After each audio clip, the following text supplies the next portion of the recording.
semua, perkenalkan saya Kania Mailina Pospos, mahasiswi program studi pendidikan ekonomi di Universitas Sriwijaya.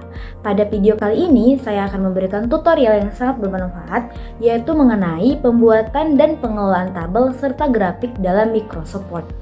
Video ini dibuat sebagai bagian dari proyek ujian tengah semester mata kuliah Praktikum Teknologi Informasi dan Komunikasi. Adapun tujuan dari pembuatan video ini adalah untuk membantu teman-teman memahami bagaimana cara membuat dan mengolah tabel serta grafik dengan lebih efektif di Microsoft Word. Nah, saya berharap penjelasan dalam video ini dapat memberikan wawasan baru dan memudahkan teman-teman sekalian dalam mengolah data secara visual menggunakan tabel dan grafik. Selamat menyimak, semoga bermanfaat. Sebelum membuat grafik, kita perlu terlebih dahulu menyusun tabel. Di sini saya telah mengumpulkan data mengenai perkembangan ekspor utama di Indonesia dari tahun 2020 hingga tahun 2024. Selanjutnya, kita klik tab Insert. Lalu kita pilih menu Table. Lalu tentukan jumlah kolom dan baris sesuai data yang kita inginkan. Di sini saya butuhnya 7 kolom dan 6 baris. Kita klik OK. Nah, sudah tampil tabelnya. Lalu untuk format tabelnya kita sesuaikan ukuran kolom agar lebih rapi.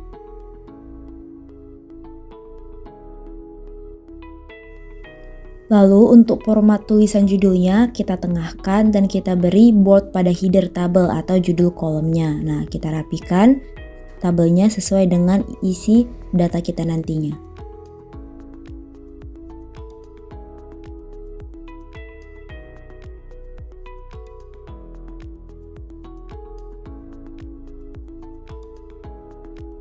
Nah, untuk tabel ini isinya ada nomor, jenis barang ekspor tahun 2020 hingga tabel tahun 2024. Nah, lalu melengkapi isian untuk tabel ini.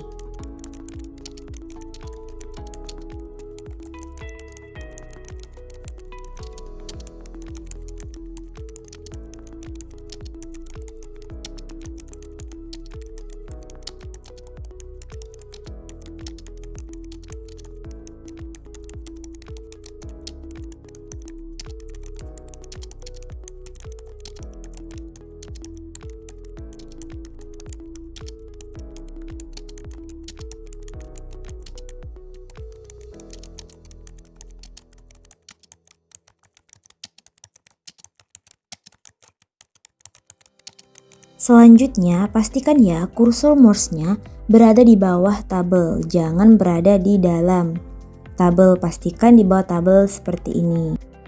Setelah itu, kita klik tab Insert. Selanjutnya, kita pilih Chart. Selanjutnya, kita boleh pilih model dari chart atau grafik tersebut. Nah, ini ada bentuk kolom, gambarnya seperti ini. Lalu ada line, dia garis-garis panjang seperti bentuk grafik pertumbuhan. Lalu ada pie seperti ini, dia bentuknya seperti diagram. Lalu ada bar, bentuknya memanjang. Lalu XY scatter, ini bentuknya untuk statistik ya. Lalu ada juga histogram, digunakan seperti biasa. Lalu ada waterfall, bentuknya seperti ini. Dan juga ada combo, gabungan dari beberapa grafik. Lalu yang kita gunakan di sini adalah grafik dari kolom ini. Kita pilih yang 3D cluster kolom. Lalu kita klik OK. Setelah kita pilih model dari chart kita, maka otomatis Microsoft Excel akan terbuka. Nah, seperti ini. Kita perbesar saja ya agar lebih mempermudah untuk mengolah data kita. Kita kembali ke Microsoft Word dulu. Selanjutnya kita copy dari kolom jenis barang ekspor ini sampai tahun 2024. Kita Ctrl C atau bisa juga kita klik kanan dan pilih copy. Selanjutnya kita buka Microsoft Excel lagi. Setelah itu kita letakkan kursor kita di sini di A1. Selanjutnya kita paste. Klik kanan dan paste. Sehingga tabel yang ada di Microsoft Word sudah ada di dalam Microsoft Excel ini. Lalu kita balik lagi ke Microsoft Word. Lalu muncullah sebuah grafik yang data-datanya itu berasal dari tabel di atas. Sekarang kita klik grafik tersebut sehingga muncullah menu di atas itu ada namanya chart design.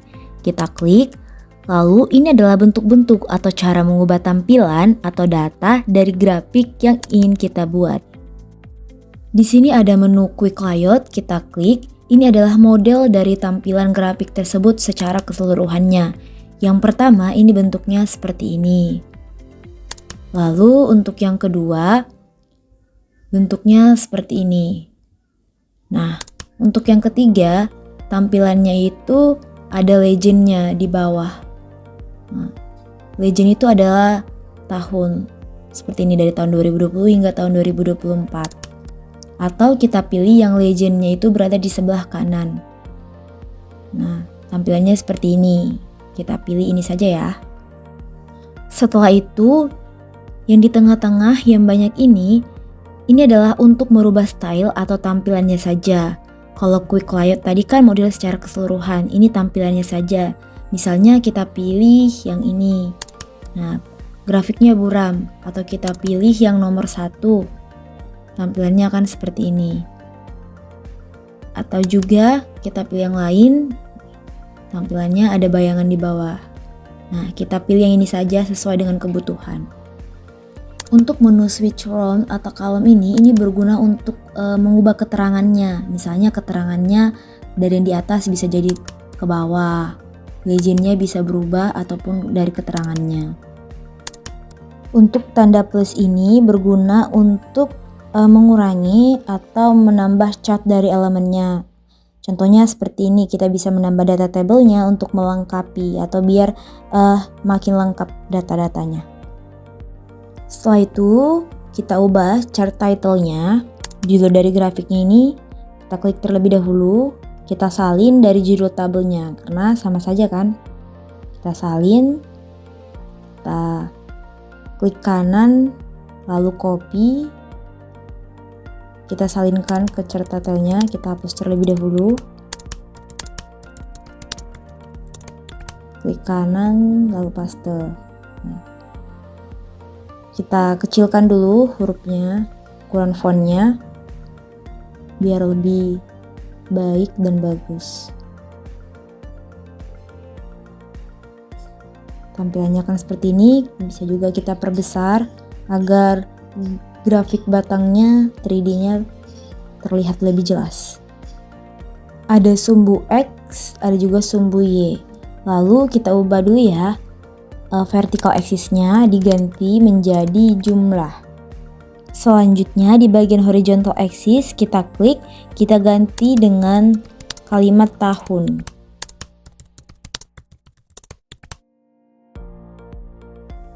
Ini bisa kita sesuaikan saja ukuran fontnya agar lebih terlihat jelas.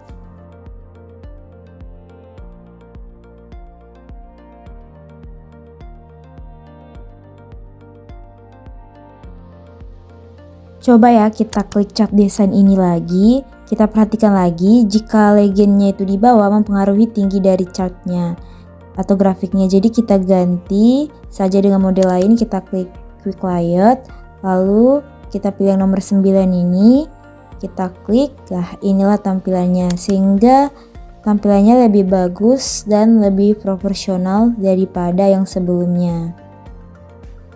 Jadi inilah hasil dari pembuatan dan pengelolaan tabel serta grafik di Microsoft Word.